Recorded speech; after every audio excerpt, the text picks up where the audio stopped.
here. He sighs, and I know he's figured it out too. So we go through all that just to end up in the same exact spot we started from? Seriously? I think we opened the rift right here. He gestures with annoyance to the space between us. I bite my lip. This is the absolute definition of anticlimactic. It might look the same, I warn him, but that doesn't mean it is the same. We have to be careful. I know it sounds crazy, but a dragon could swoop down and try to get us, or burn us, or something. I swing my arms around dramatically to try to prove what is admittedly not the most realistic point. We can't take anything at face value. I try with a more serious tone. I'm not a total idiot, Ryn, I get it. Levi snaps. I grit my teeth. I know I'm stating the obvious. He knows I know I'm stating the obvious. It's just his tone. Mean. Condescending. This is another reason I didn't want him here. We bring out the worst in each other. First, when I was a kid and he was just my best friend's brother, I turned into a babbling moron every time I was around him. And now, as Citadels, our interactions are generally a game of offense and defense. I feel defensive because he's constantly swinging his dick around, metaphorically anyway, to prove his superior skills as a Citadel. And I think he gets defensive because I'm pretty popular in the program. People like me. People respect Levi, but I don't think there are many who actually want to hang out with him. And no one, not even someone as badass and self-reliant as Levi, wants to feel unliked. Come on, I tell him, and begin to walk toward the base. Levi doesn't follow. You don't honestly think he's here, do you? You can't possibly think it would be so easy. I stop and roll my eyes, then turn so that I'm facing him. Here's what I know.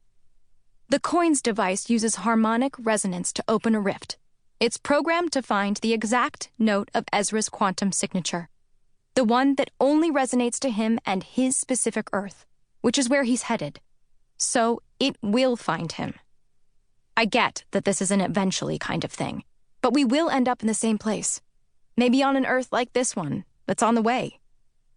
I also get that the number of jumps we need to make to find him could be 10 or 100, and that the chances the coins will lead us down the same harmonic path Ezra is taking are slim to none. But however infinitesimal, there is a chance.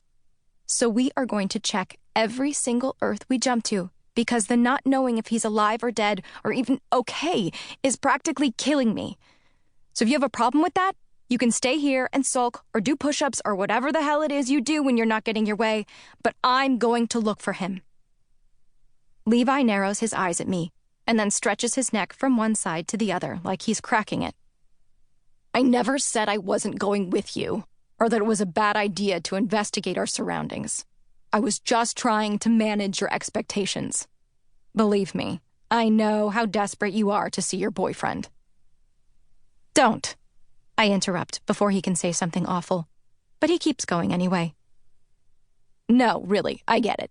Ezra Massad, the perfect guy, he says in a sickeningly sweet voice. Not like us chumps who have super brains because our genes got fucked with. Ezra, the savior of all Citadels, who figured out so many of Ark's secrets. Levi thrusts his hands out like he's serving me a platter of something other than this total bullshit. Your wonderful boyfriend who cured you of the bloodlust so that you two can screw like rabbits. His words are teeming with bitterness, and I don't know what to say. Levi is supposed to be my partner here, my ally, but his intense dislike for Ezra has me genuinely worried. I consider my options for a moment. I could tell him that he should stop being such an ass, that he does owe Ezra a debt of gratitude. If it weren't for Ezra, we wouldn't know the truth about the chip Ark implanted in our heads when we were children. We wouldn't know that not only was it designed to amplify the harmonic signal of the coins, it was also there to kill us if we stepped one pinky toe out of line. The Citadels were told that the chip gave us our abilities, and without Ezra's intervention, we wouldn't have found out that it was, in fact, a series of genetic modifications, not the chip.